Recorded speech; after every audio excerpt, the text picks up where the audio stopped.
The ocean gave no warning. Somewhere in the middle of the North Atlantic, 400 miles from the nearest coastline, a small sailing boat sat low in the water. Its mast was cracked. Its radio was silent.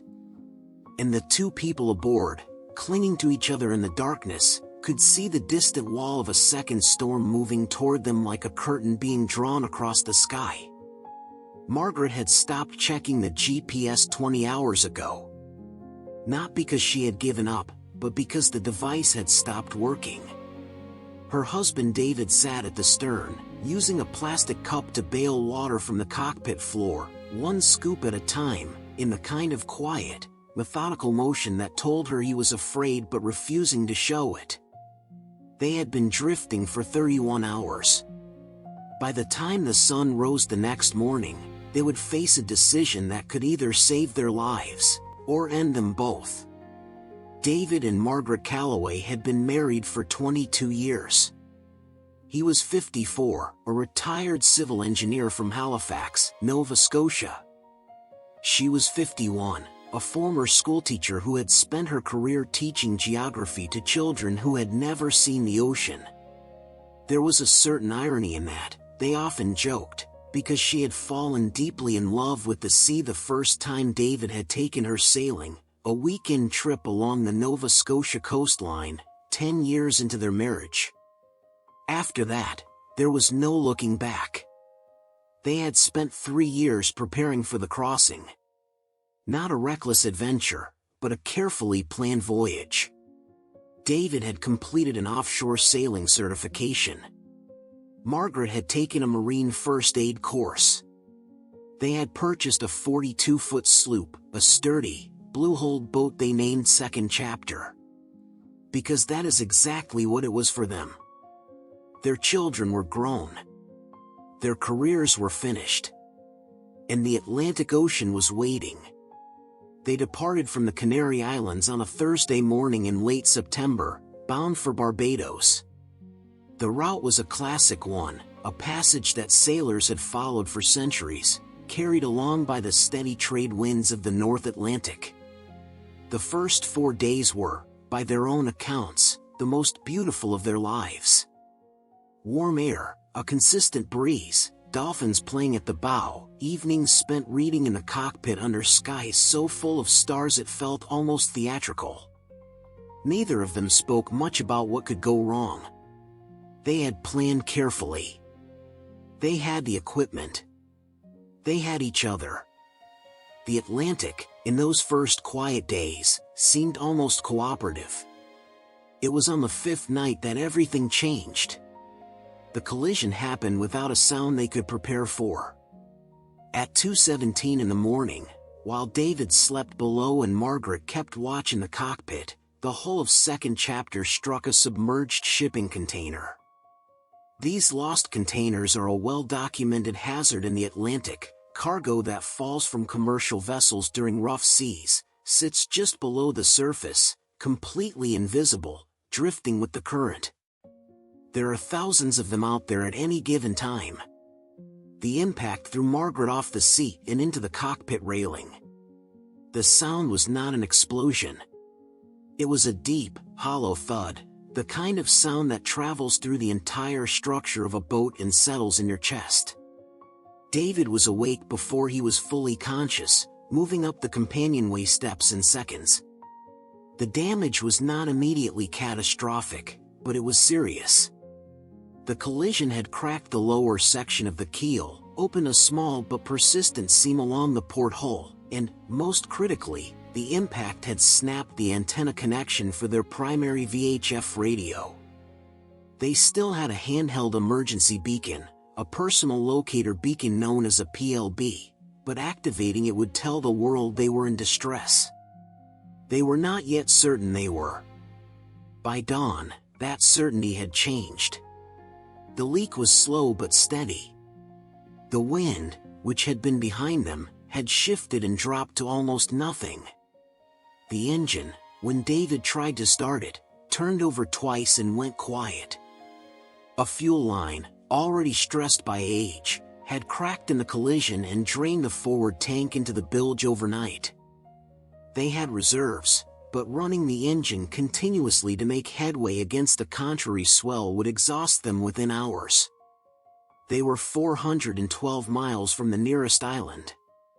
And they were, for all practical purposes, completely alone. Margaret later described the first moment she truly understood their situation. She was standing at the bow, looking out at the water in every direction. The Atlantic at that moment was eerily flat, a pale gray blue that seemed to go on forever without variation. No ships on the horizon. No aircraft contrails overhead. No birds, which in the open ocean often signal nearby land. Nothing. It was the absence of everything, she would later say. Not terrifying, exactly. Just enormous. The emptiness was something you couldn't quite hold in your mind all at once. David was calmer by training than by nature. He sat down in the cockpit with their paper charts. They had brought paper charts, thank goodness, and began working through their options methodically. The trade winds, if they returned, would still push them west toward the Caribbean. The current in this region of the Atlantic, the North Equatorial Current, also ran westward. If they could keep the boat stable, manage the leak, and wait, there was a reasonable chance they would drift toward the shipping lanes that run between Europe and the Caribbean. Commercial vessels used those lanes constantly. The plan was not comfortable, but it was rational. And in survival, rationality is everything. They activated a second piece of equipment, their APERB, an emergency position indicating radio beacon that transmits automatically to maritime rescue satellites. The signal would have been received. But reception and rescue are very different things. In the open Atlantic, a response could take days. The question was whether second chapter would stay afloat long enough. By the second full day of drifting, the immediate challenge was water. They had departed with 120 liters of fresh water in their tanks, enough for a 3-week crossing under normal conditions. But the collision had damaged a fitting on one of the storage tanks, and nearly 40 liters had mixed with bilge water and become unusable. What remained was enough for perhaps 8 to 10 days at strict rationing, half a liter per person per day. Margaret took control of this. She made a quiet inventory of every bottle, every container, every sealed reserve package in the galley. She wrote the numbers down on a notepad and worked out a schedule. David watched her do it and felt, he later admitted, a deep and complicated wave of emotion. Not fear. Something more like gratitude. The kind of gratitude that is specific to watching the person you love find their strength in a moment when strength is exactly what is needed. They also deployed a small solar still, a simple device that uses sunlight to evaporate seawater and collect fresh condensate, that they had packed as an emergency backup. In good sun, it could produce perhaps a quarter liter of clean water per day. Not enough alone, but enough to extend what they had. The heat was relentless.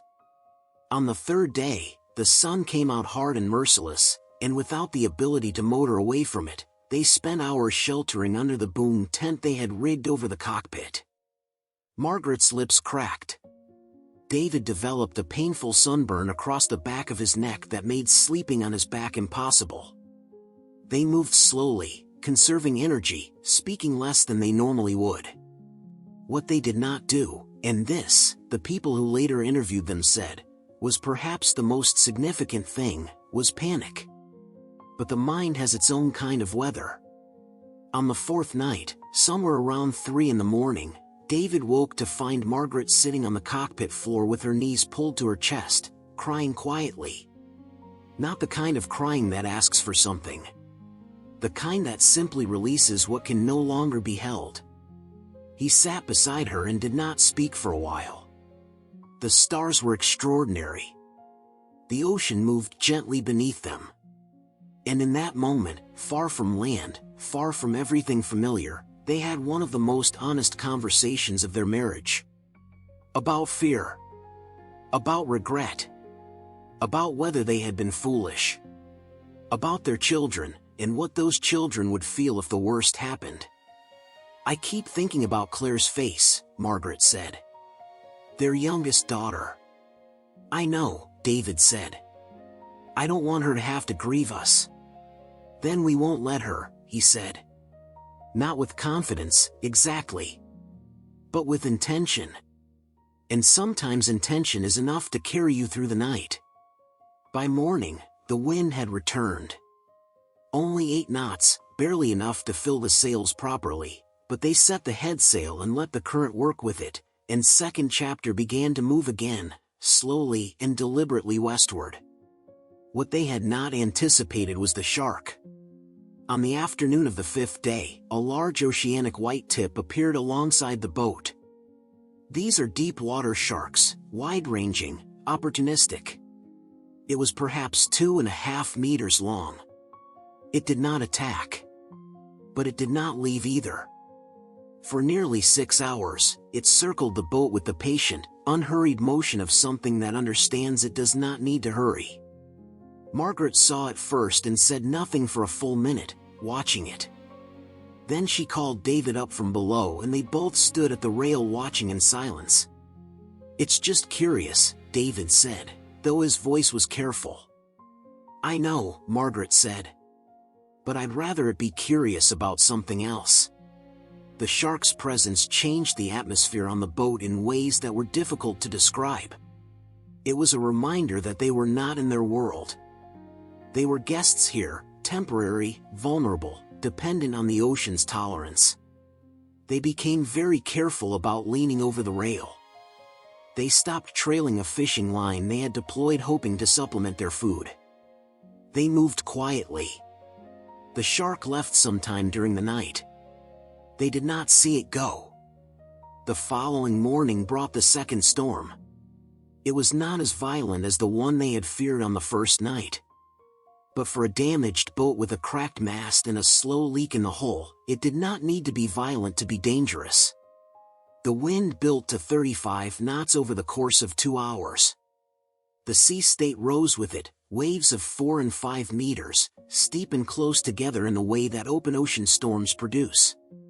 Second chapter climbed each wave and descended the far side with a shuddering, groaning movement that felt less like sailing and more like endurance. David was at the helm for 7 continuous hours.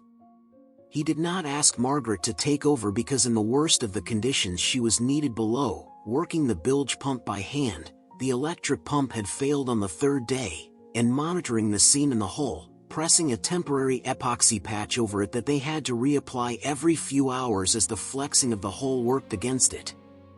They did not speak much during those hours. There was nothing to say that the other did not already know. By late afternoon the storm had passed. They were both beyond exhaustion, that particular state where the body continues to function but the mind floats somewhere slightly outside of itself. David tied himself to the cockpit and slept sitting up. Margaret lay on the cabin floor, still in her foul-weather gear, and closed her eyes. When she woke 2 hours later, she climbed into the cockpit and looked at the horizon. She looked west.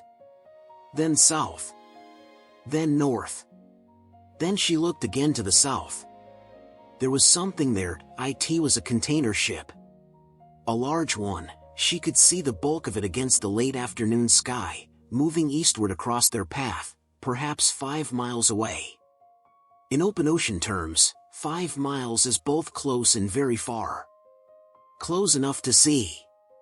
Far enough to be invisible to a watch officer on the bridge of a vessel moving at 18 knots. She did not shout for David. There was no time for that. She went below, grabbed both remaining flares from the emergency kit, came back up, and fired the first one. The flare arced into the sky with a sharp crack and burned red-orange against the gray. She watched the ship. It did not alter course. She waited 45 seconds, which felt much longer, and fired the second. She watched. And then, very slowly, the container ship began to turn. David was awake by then, standing beside her, his hand on her shoulder. Neither of them spoke as the ship grew larger. Neither of them moved.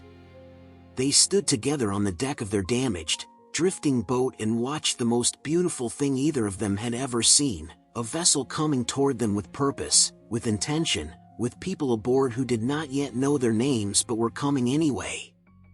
They were rescued at 1747 on a Thursday afternoon. Exactly 8 days and 4 hours after the collision. They were dehydrated, sunburned, and exhausted. David had a deep bruise along his ribs from a fall during the second storm. Margaret had lost 7 pounds. Second chapter, the blue-hulled boat they had named after the next chapter of their lives, was taken under tow and later assessed as reparable, though they never sailed her again. Their daughter Claire was on the phone within an hour of their rescue being reported.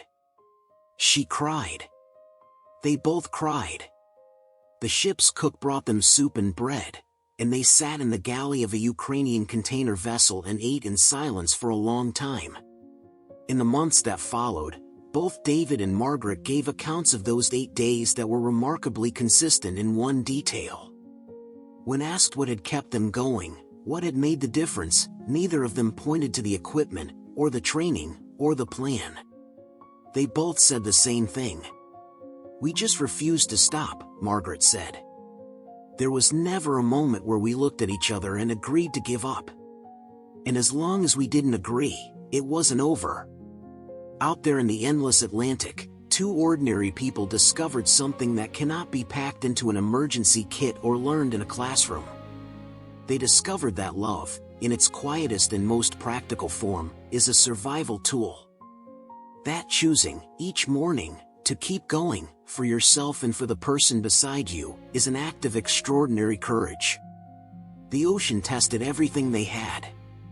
And they were still there.